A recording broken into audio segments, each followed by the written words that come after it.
Hello, everyone. This is the Empower Podcast, a podcast run by healthcare professionals for healthcare professionals with a goal of empowering and raising awareness and transparency with a goal as of July 11th to have legislation passed in the state of Colorado mandating employers to provide and support employee wellness through a minimum of 2 wellness days for all healthcare workers and a minimum deposit in an HSA account per quarter that is tax exempt at the federal, state, and local levels.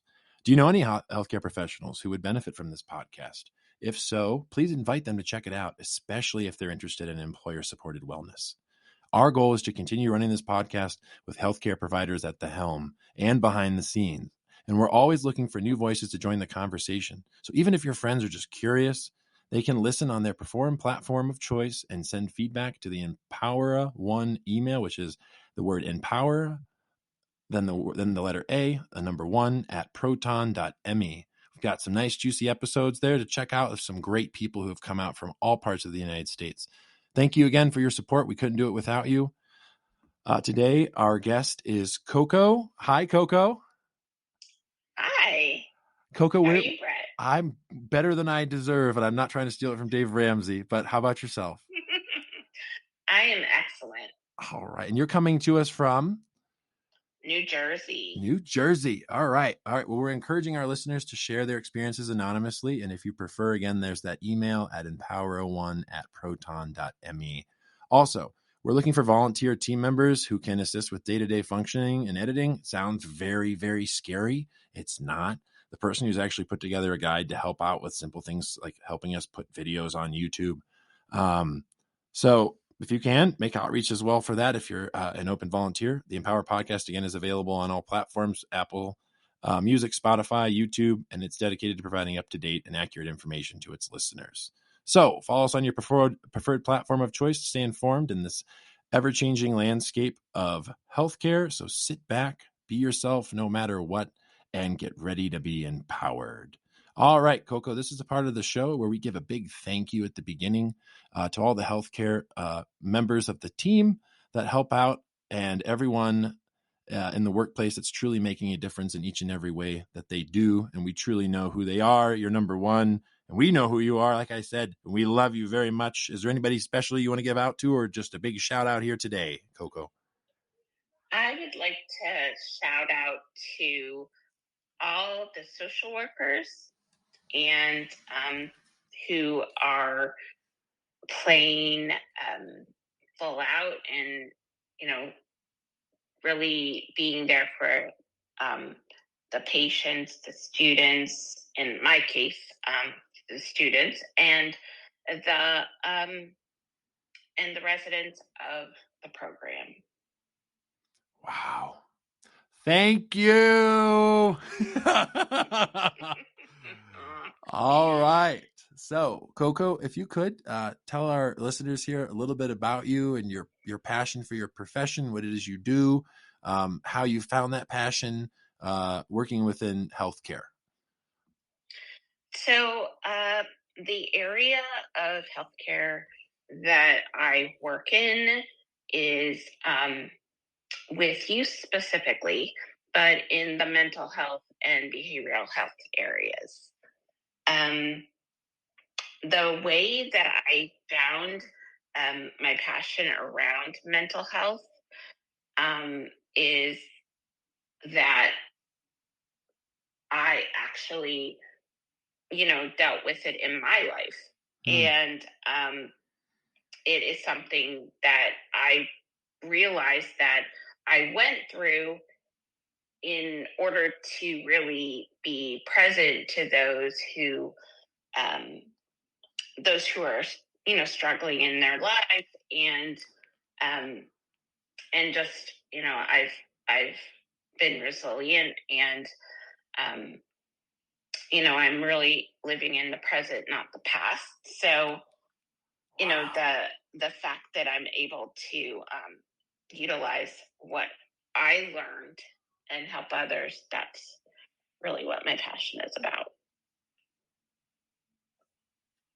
Wow. So this is the part where Brett asks or anybody who's running this in time, because I have to make sure that this is going to be run by healthcare professionals, fourth professionals, where they ask themselves, do you feel empowered?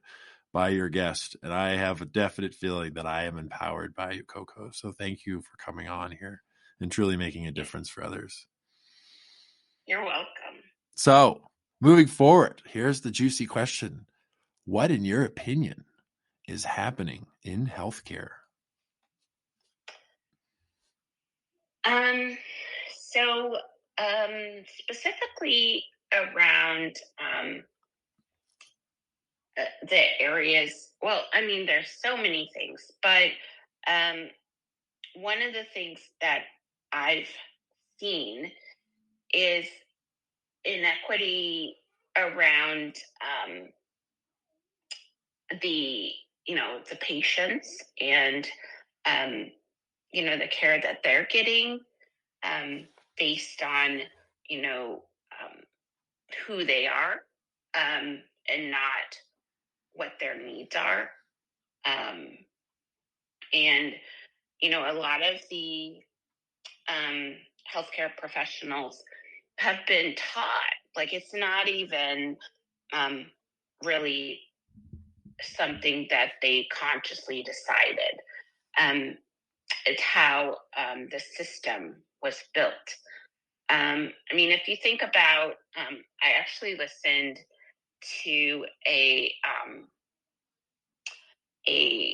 webinar around maternal um, health for women, pregnant women.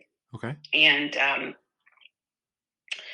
what they pointed out was that the system of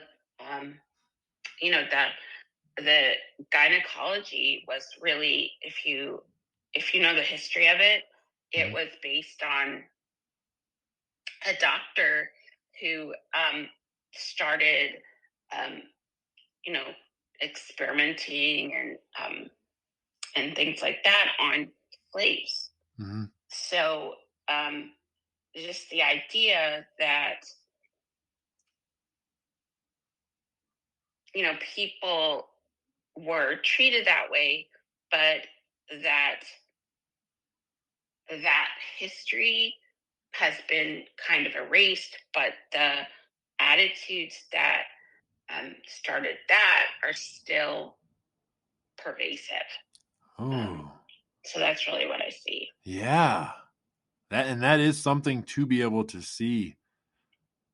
Wow. So, here's the part too. I'm really moved right now. Okay.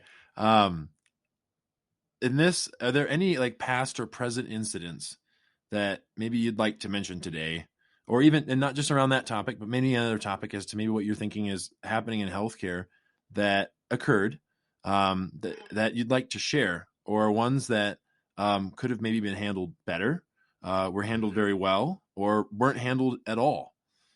And then with that, like, tell us some things like maybe like what did your employer kind of say? Like what did what actions did they say they were going to take, and then like what actions were actually taken? So around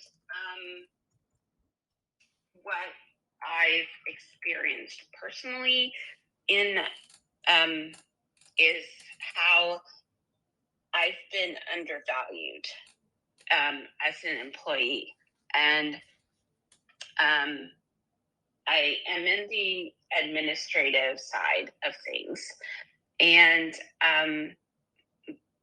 my skill set and what I can bring to the table, my leadership skills, my communication skills. The things that I've learned in my life. I'm in my 50s, and I have had a lot of experiences. Like I've really learned a lot. I'm a lifelong learner. I love listening to podcasts. I love reading. I love documentaries. Like I really am driven by the idea of learning. And when I really started to find my voice and to speak up for myself. And in that way, I became a threat to people, whether that's, like they really understood why they were doing the things they were doing. And for instance, like things like my review, it was, I rated, the different areas. They asked for your rating, and, it's kind of like, I looked at every single,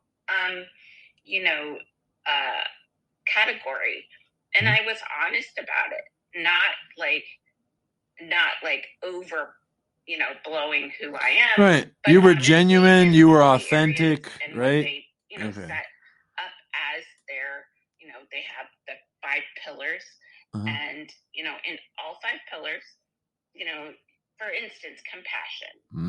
And so I rated myself a 5. I'm a very compassionate person.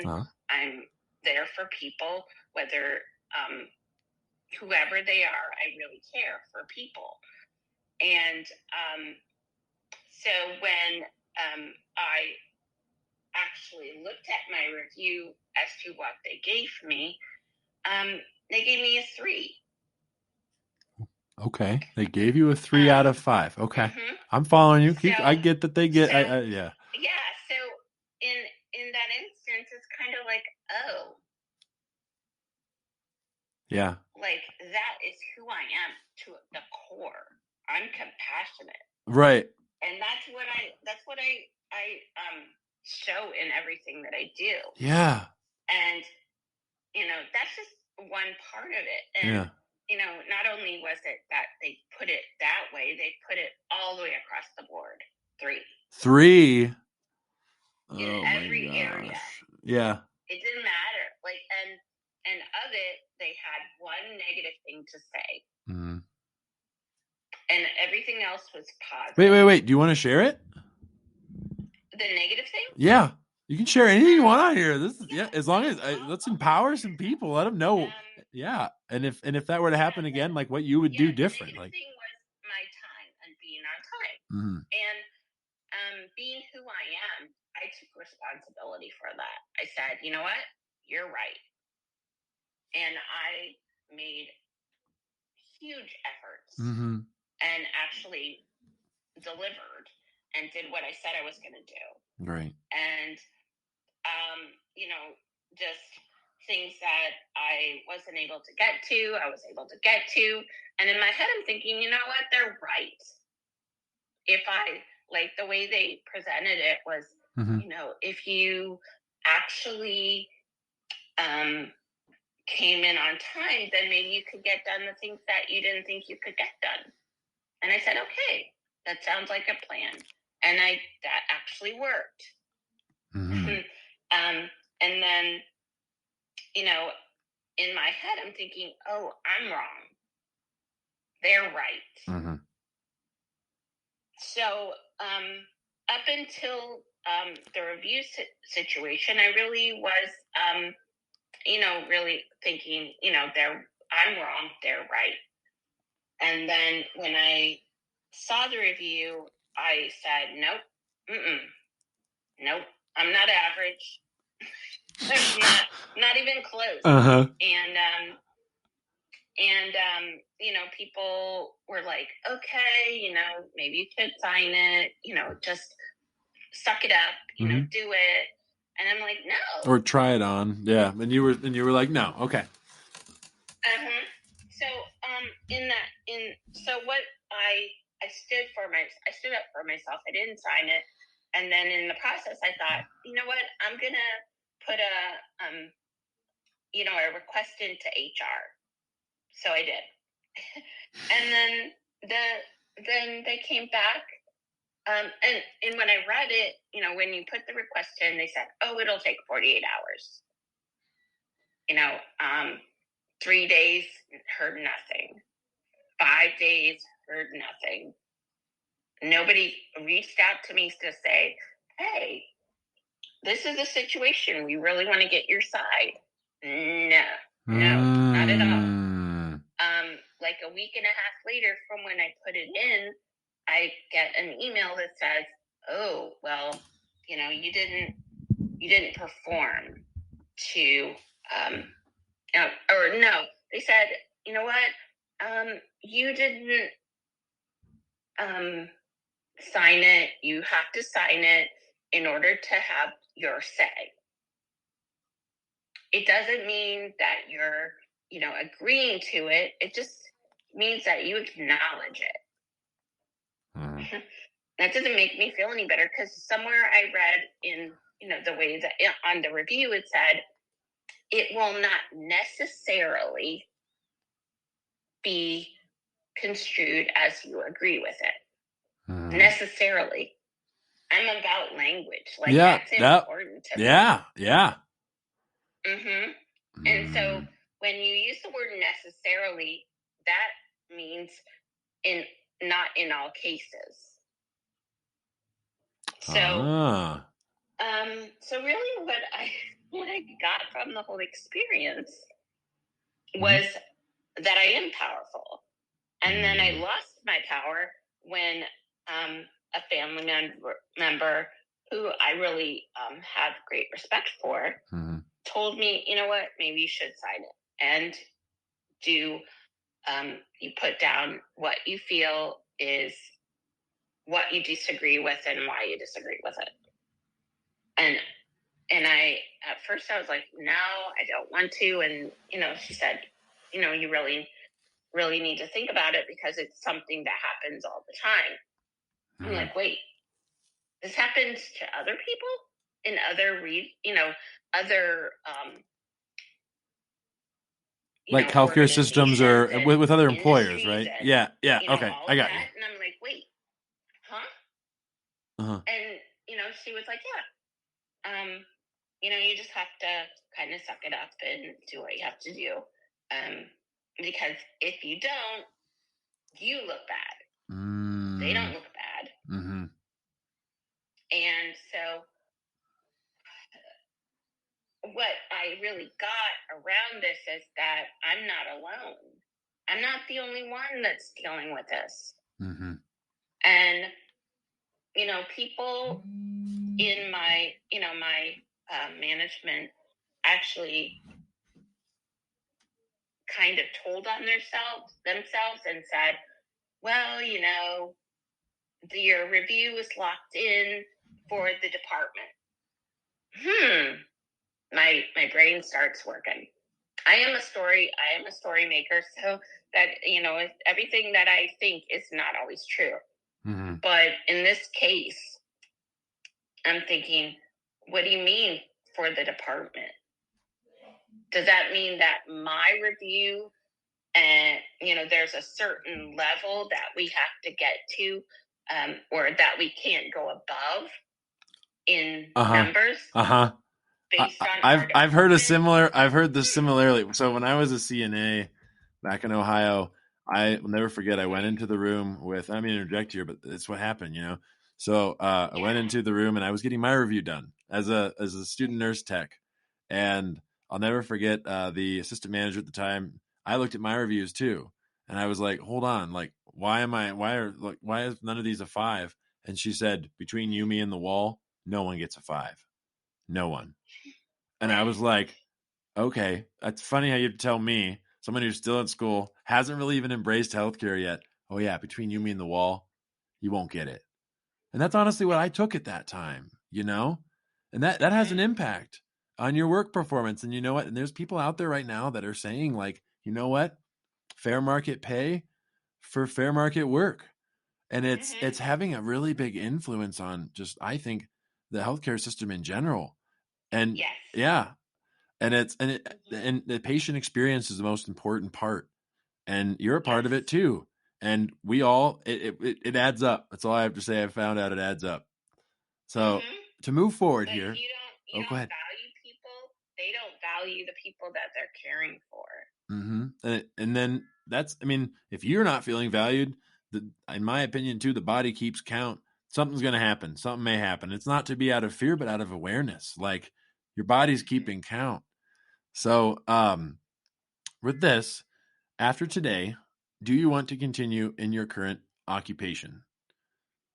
No. All Mm-mm. right.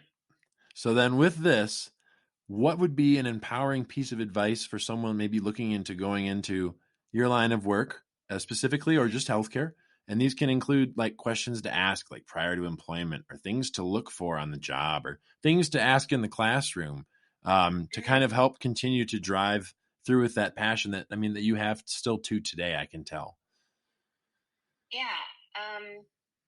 What I would say is to find what your passion is and and like write down or talk it out, what your passions are, um, and what your skills are, and what your experiences are, and so actually exploring, um, what your potential is and where you would really grow as a person, and where you can really make the biggest impact for others in what your what your passion is. Because if you're passionate about something that you're doing, you're really gonna be able to focus on the other person and how you can help them, Mm-hmm. even if it's something that, you say you enjoy, um, mowing the lawn, and it's real and you're really good at it, and you want to take care of the lawn for Yeah. people Mm-hmm. who, um so that they feel better about their environment. Mm-hmm. Like, and if it's something you care about and you're passionate about, it doesn't matter what it is Mm-hmm. and how much you're paid. I mean, that's wonderful, but ultimately, it's really about what gives you life.